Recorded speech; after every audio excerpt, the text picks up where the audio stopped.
I just told you about United Nations. Even the Nigerian court, appeal court, in the same year of 2022, rendered their own decision on the matter, discharging Mazi Nnamdi Kalu of all charges, and ordering his immediate release, and even went further to say there is no court in this country that should try this young man on this particular issue. Why? Because he was kidnapped. You can't go around the whole world kidnapping your dissidents and dragging them back to your country and put them in prison. So today, Mazi Nnamdi Kalu remains in prison without trial. It's called persecution before trial. Where was he captured? Kenya. Kenya. Yes. So outside of the country, he was kidnapped, brought back into the country, tried by the very people who are guilty of offending him. Exactly. So the appeal court understood exactly what you said. Yeah. That's why they say no court can try him. Because they knew you cannot commit an offense against an individual and turn around to sit in judgment seat to judge the same person. It's like a rapist trying his own victim, or persecuting his own victim. That's exactly. You're the one that committed the crime. So my conversation with Bruce Fine this morning, he said that Mazi Nnamdi Kalu should be in a position to prosecute Nigeria for enforced disappearance of his person and extra renditioning him back to Nigeria. Blindfolded, brought back home. That is an international crime. And Nigeria should stand on trial, not Mazi Nnamdi Kalu. My people, make una run come here, matter. If you are doing something not serious, please come bring your ears to me. Matter don't solve for the United States of America. As they talk to you now, they say that the president of America, who they call Donald Trump, say don't open ear. Here waiting these American veterans of Igbo Decent, that is AVID, people where they serve for U.S. military, Igbo people where they serve for U.S. military. They say they have besieged Washington. They don't go Washington. Go where Trump did. Go tell them waiting they happen. I say, what is that? They say that because of a leader of IPOB, will be Mazi Nnamdi Kalu. They say, may they leave the man immediately. And as they talk to you now, they say, Trump, don't they prepare paper when you want right on top the matter. Make una use una ears. They can't hear the full story. Make it not be like, say, na me, they talk am. So I beg, as you they see this video now, all you have to do is also to share it. Make other people use their eyes and ears. They see waiting me. They see as you take matter so now, so we take the talk am. We know they can't be anything. We know they change anything. And let me know what you understand inside this message. For the comment section, may just write them down. Maybe they see them. If in case you know get data, just go borrow. After you come to me, I go give you back. Just write them for comment section. Say you know get data. Make I give you data.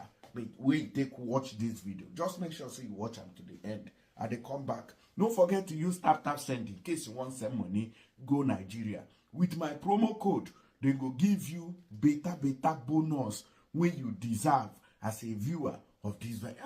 What are you saying? Those of you who want to send money from UK, now £15 they go add on top your money. People when they Europe, they use euro. Now 15 euros, now they go add on top of your money. People when they for America, now 50, now 20, no, now even $30. Now they give people waiting for America. People waiting for Canada, $30. People waiting for Dubai, 75 AED. So I beg make you rush now.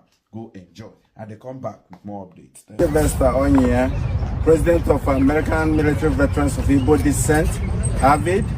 I'm here today with rising sons and ambassadors for self-determination. We're in the state capital to bring our concerns to the American folks that Nnamdi Kalu need to be released now. A lot of people have talked about him being unjustly incarcerated for nothing.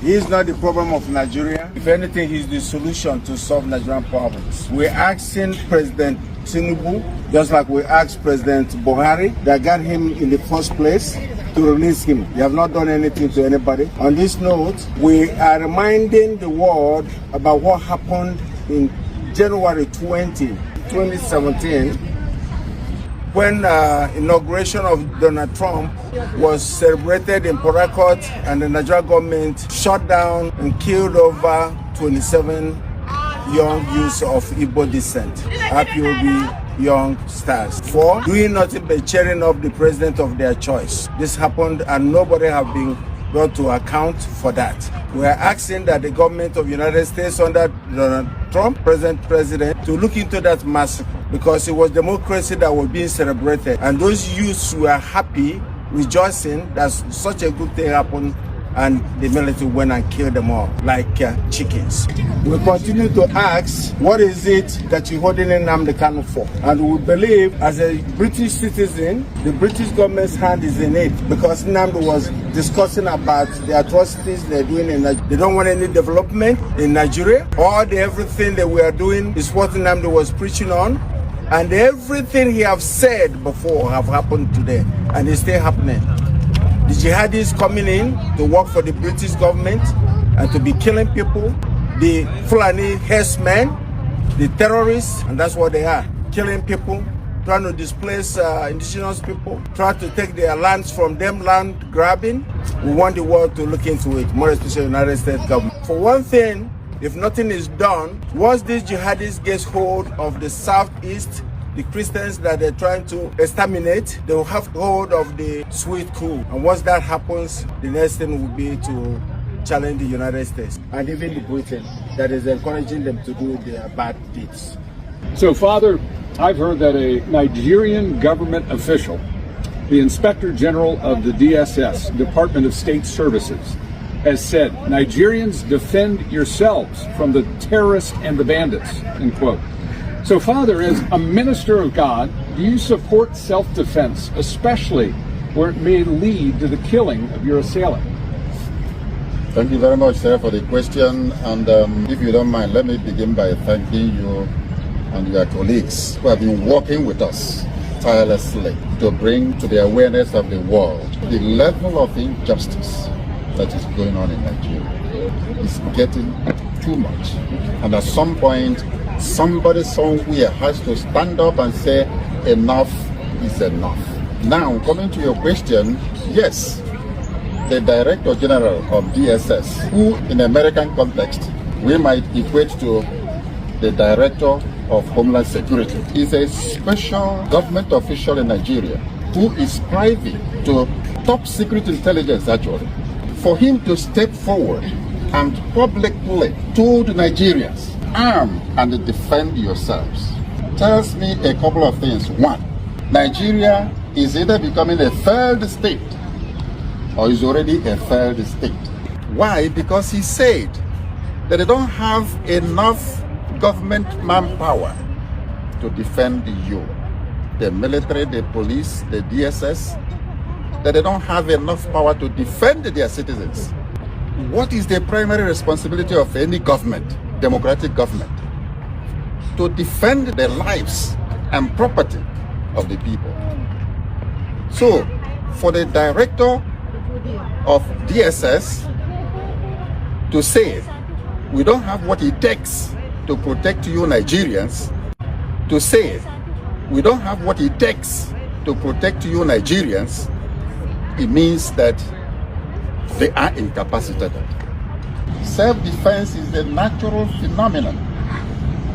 If I were to pinch you now, you will blink unconsciously in defense of yourself. So self-defense is a natural phenomenon. But in the context of the DSS, honestly, I wasn't expecting that we shall come to that level at which the common people are required to arm themselves and defend themselves. But guess what? It has happened. In other words, what it means is you're on your own. If anything happens to you, you have yourself to blame. Now, because self-defense is a natural phenomenon, I have never read about any law, moral law, Christian law, civil law, natural law that is against self-defense. None whatsoever. But you know what? Where you have a good government, you take it for granted that you are protected. And so it's not even a question of whether I support it or not, or whether it is legal or not. And then for the government to say, defend yourself, Now, we are taking self-defense to a higher level. The level of you have to do everything possible to protect your life. Your life is the most precious gift God has given you. Very, very precious. God has given us a precious life to take care of, and we should guard it judiciously. But what is happening in Nigeria is that a group of bandits, terrorists, have taken it upon themselves to be massacring people at will. They carry arms all over the place, unchecked, unhindered. And they are decimating ethnic groups in the name of herders, farmers, clash, rubbish. There is more to it. There is a hidden agenda, and that is ethnic cleansing and religious persecution. That is what has been going on. At this point in time, I will actually go the extra mile to advocate for self-defense, and people should defend themselves. And I'm asking my people, you cannot waste the life, precious life God has given you. You must defend it, because there's no way. It has come to that. If the government tells you to defend yourself, defend yourself. That's what I will tell my people. And then I will ask our brothers and sisters in diaspora, especially here in America, who are from Igbo descent, Igbos here in America and Europe, organize yourselves, raise money, and make sure that your respective communities at home are protected. Have a very working vigilante groups, and make sure that your communities are protected. The time to pretend that everything is okay back home in Nigeria is gone, and may never come back until that country disintegrates. Because honestly, a failed state, the only solution to a failed state is disintegration. To your tents, O Israel. Everybody should go and take care of themselves, from the local communities maybe to the regional level. And guess what? This is exactly what Mazi Nnamdi Kalu has been preaching for more than 10 to 15 years. That these people are coming. These are mercenaries sponsored by the Fulani hegemony to decimate the rest of the ethnic groups in Nigeria. And the government has done little or nothing to stop them. And to our greatest embarrassment, or even being fair to them, they have now told us officially that there's not much they can do. So, Bruce Fine, as a constitutional lawyer and the International Council for Mazi Nnamdi Kalu, and you visited Nigeria many times. Your client has served over 5 years in prison. What is Mazi Nnamdi Kalu's current situation, and how has the current state of the Nigerian Constitution and the rule of law affected Mazi Nnamdi Kalu's freedom? Well, thank you for that wonderful question. We're really gathered here today to pay homage to Nnamdi Kalu and his unsurpassed courage that has given the Biafrans hope, which is what sustains a people and moving forward towards justice. Nnamdi Kalu was victim of a crime. Crime perpetrator was the nation of Nigeria. In 2021, he was kidnapped and tortured in Kenya. He was then returned to Nigeria, where he's been denied a trial for now over 4 years. I helped precipitate a ruling from the working group on arbitrary detention in Geneva, holding very unambiguously and calling for the immediate and unconditional of Nnamdi Kalu, because the government of Nigeria had violated 16 human rights covenants that were binding on all nations, whether they accepted them or not. The Nigerian government has flouted that decree now for almost 3 years. Nnamdi Kalu remains in isolation. Again, he's never ever been given an opportunity for a trial. There are repeated adjournments because there is no evidence. I've examined the indictments. They're really quite hollow. They don't have any specificity of what Nnamdi Kalu did that caused any kind of violence or harm. And at present, there still is no scheduled trial date. It's a continuing criminal violation by the Nigerian government.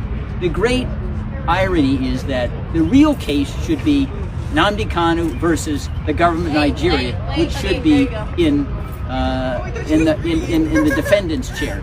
One of the things that's very astonishing is that for hundreds of years of Anglo-American jurisprudence, there's a motto: crime should not pay. The Nigerian government is trying to make their crime against Nnamdi Kanu pay, which is intolerable. Bruce, what can be done to the government of Nigeria to help free Mazi Kanu? Well, there are several precedents. One, during apartheid, South Africa was suspended from the United Nations General Assembly until Nelson Mandela was released. And there's nothing that prevents petitions now to the United Nations General Assembly insisting that Nigeria be suspended until they release Nnamdi Kanu. That's one possibility. Another would be if you had the president issue an executive order says there are going to be no Nigerian visas to visit the U.S. until Nnamdi Kanu is released. That would impress upon all Nigerians the penalty they're paying because the government is being so lawless and tyrannical. There are other options like having an international arms embargo on Nigeria until Nnamdi Kanu is released, having very, very high tariffs on anything sold by Nigeria until Nnamdi Kanu is released. These are financial pressures. They've been utilized in other countries in the past. It's a matter of political will, not law. Chief Ugonna, how do the attacks on the Christian community and the continued injustice faced by Mazi Nnamdi Kanu serve as a serious warning sign for all Nigerians about the state of justice and freedom in the country? You know, that's an excellent question, and thank you for posing that. I want to tell you a short story. I've been going to the region for 20 years, and the first 10 years that I was there, it was quite peaceful, at least in the southeast. Some of this was brewing already in the north, but in the southeast and the spaces where I was at with the Igbo, quite frankly, was fairly peaceful. And then, right around the time actually when they put Mazi Nnamdi Kanu under chain, things blew up. And more than that, I think when people in the villages and the boroughs of Southeast Nigeria look at this, they see, wow, if they can do that to somebody like Mazi Nnamdi Kanu, who is quite an individual, what could they do to me? What can they do to the individual citizens? It's just gone wrong. I'm telling you, and I've told the State Department here before, not from this current administration, but the previous one, that if in fact, if we don't do something about this, that place is going to implode, and we're going to end up with a pile of people coming over who will immigrate just to get out of the place. That's what's going to happen. I think the other thing that lines up where the people, the situations that they're living in, many of them are Christians. We've said before, 90% plus are Christian. Those who are Christian are experiencing the same kind of attack. There's a group in Southeast Nigeria called Inner Society. And they're a data crunching kind of group. And they've also got a very nice legal angle where they triangulate on everything to make sure that what they print is real. And they printed a statistic where they said just recently that for a period of 9 years, there were more than 30,000, mostly Christians, either killed or extremely violated. And even since they printed that, another 9,000 have been added to the list. So you're talking about 40,000 people. When we had our 9/11 here in the U.S., it wasn't anywhere near 40,000. And look at the reaction we had. 40,000 people being killed or violated should draw an unbelievable personal explosion. I think one of the things that people need to do, citizens, whoever is a citizen in Nigeria listening to this broadcast, need to really think this way. I used to work for a guy who said, you know what, now that we've had all this discussion, that's all wonderful, but tomorrow morning when you wake up, what are you going to do? What are you going to do?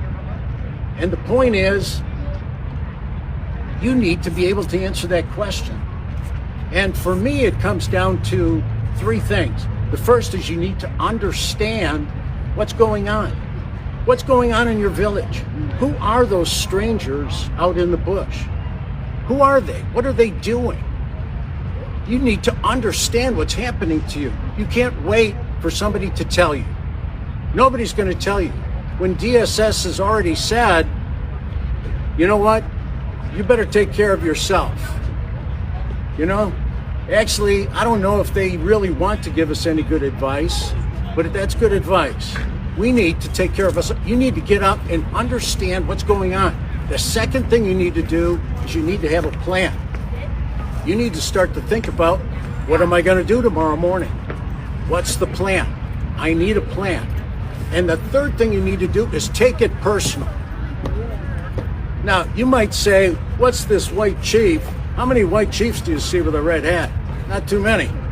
What's he doing? I want to tell you what I'm doing, okay? What's important to me? You know, when it comes to understanding what's going on, we are all about, I spent 20 years understanding what's going on. I mean, some people even pin the label on me, not Big A, but Big I for Igbo. They said, boy, he knows a lot about the Igbo, that guy. Because I've spent 365 days on ground. And in so doing, I learned what's really critical to the Igbo, to the ethnicity, to the ancestral Igbo. What's important to that person? Why are they the way they are? So I did that. I started to understand by working with the people around, standing here and many others, I've learned all the ins and outs of what's driving, what's the history. What did the British do? How did they fumble the ball so badly when they set this place up? How did that happen? And so I've learned about that. So I know what's going on. The second thing is I've got a plan. One thing I learned from my dad, and God rest his soul, my dad was a Marine Corps staff sergeant. And so you can imagine, as a young boy, I was on the run. My dad, he said, son, you're either going to be part of the problem or you're going to be part of the solution. And you know what? I've chosen, I think wisely, to be part of the solution.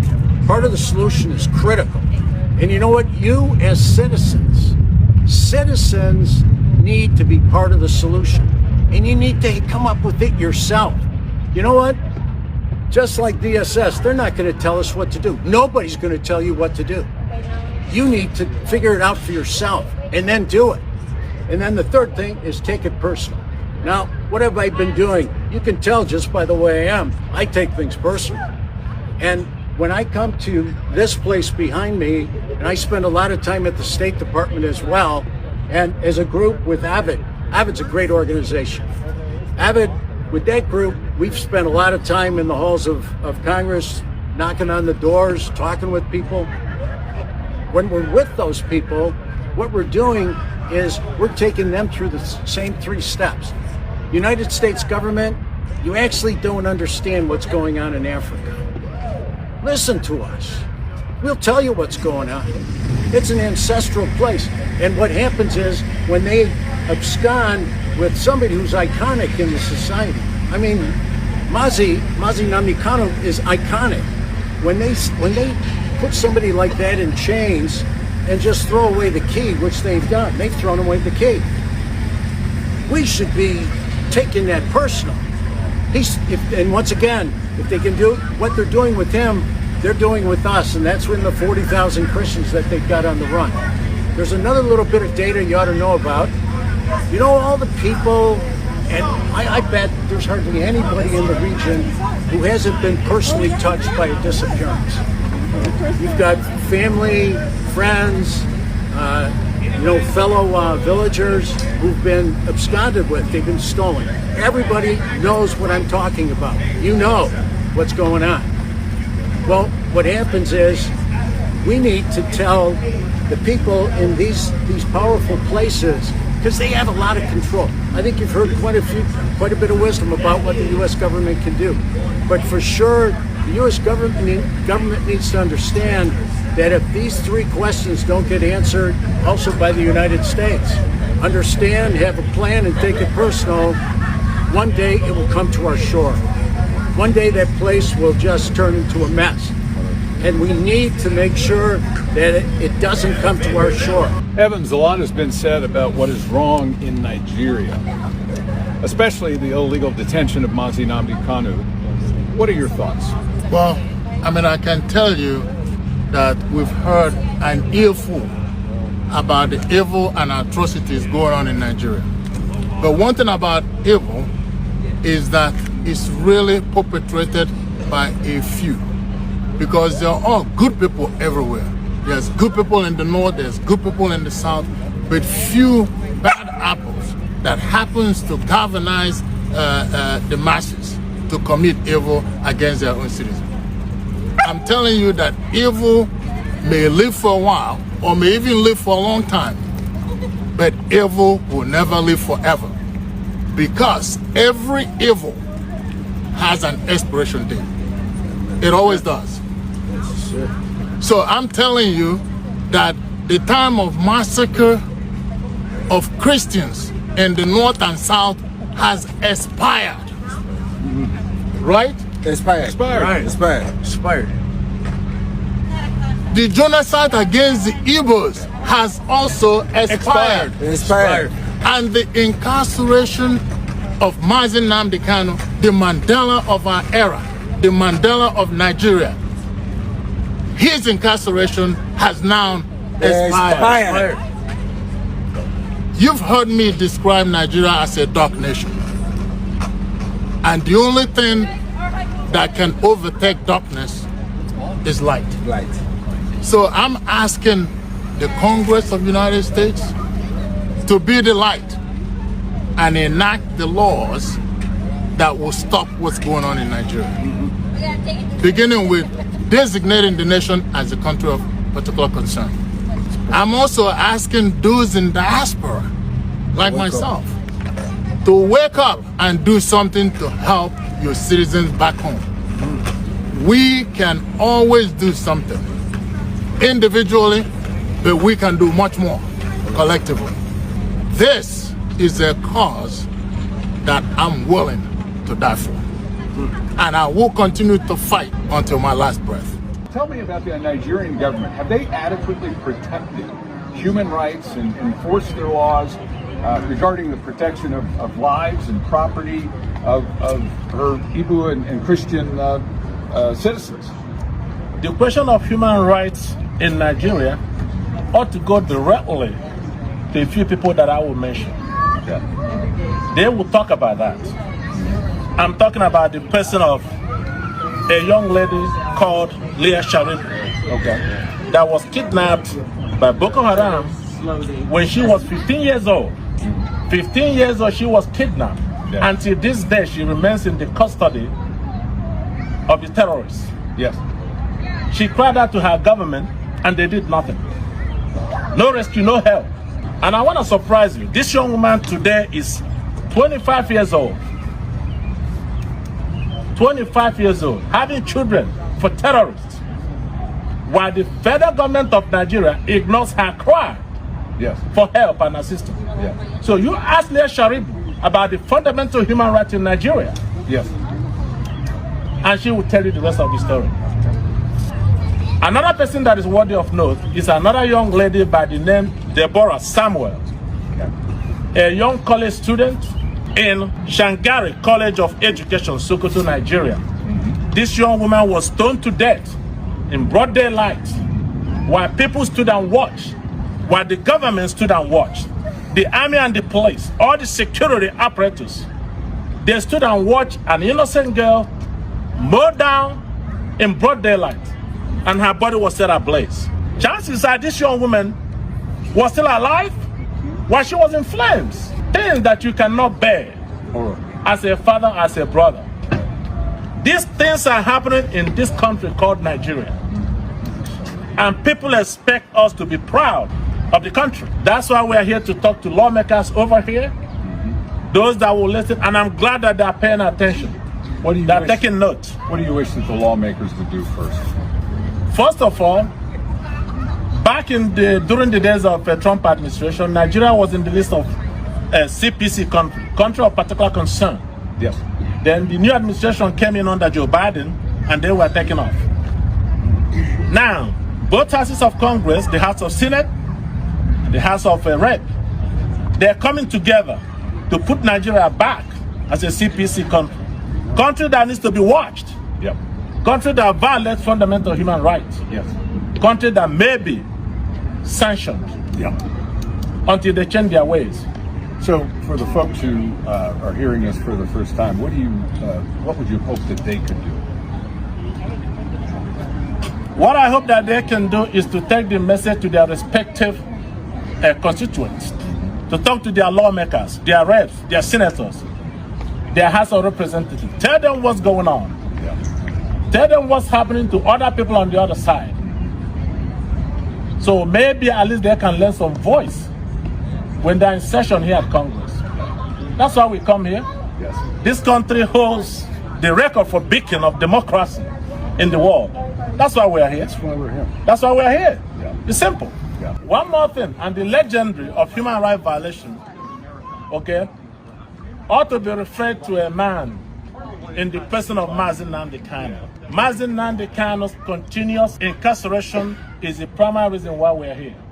We are here to call for his immediate and unconditional release, as already decided by United Nations back in 2022. For people that do not know Mazi Nnamdi Kalu, today he's being referred to as a secessionist.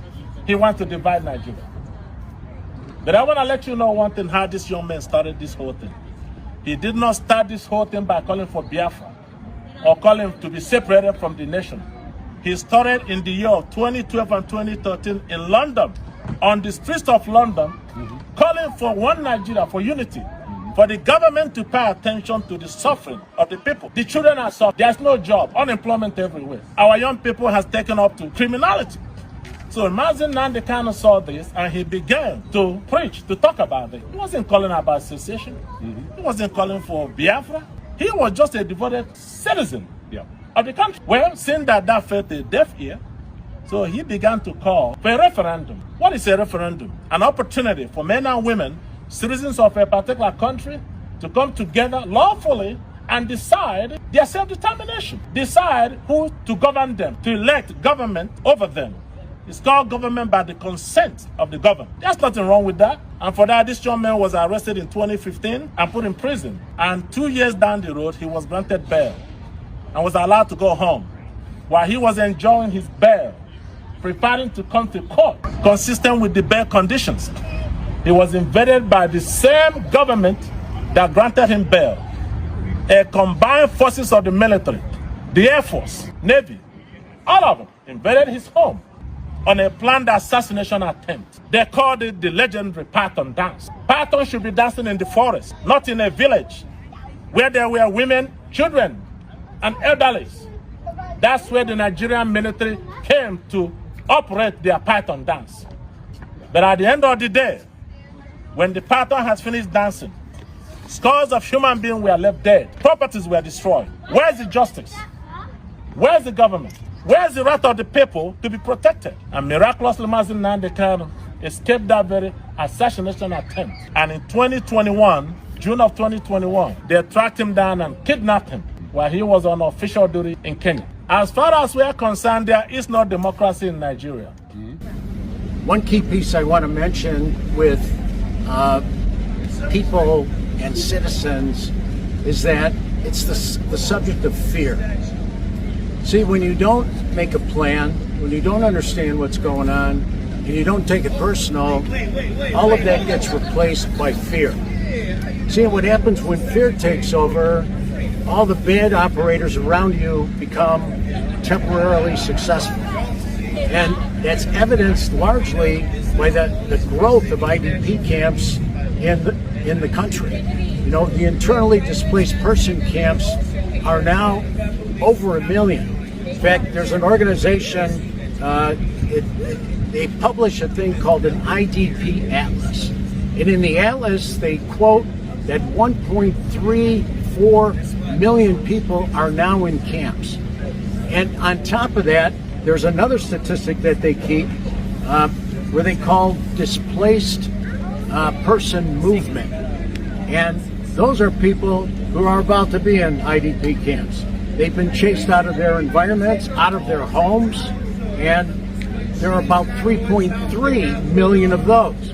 So when you add all this together, it's 4 or 5 million people who either are or are about to be in an internally displaced person camp. They're like prison camps. There are pictures all over the internet. Look in the internet. Look up IDP.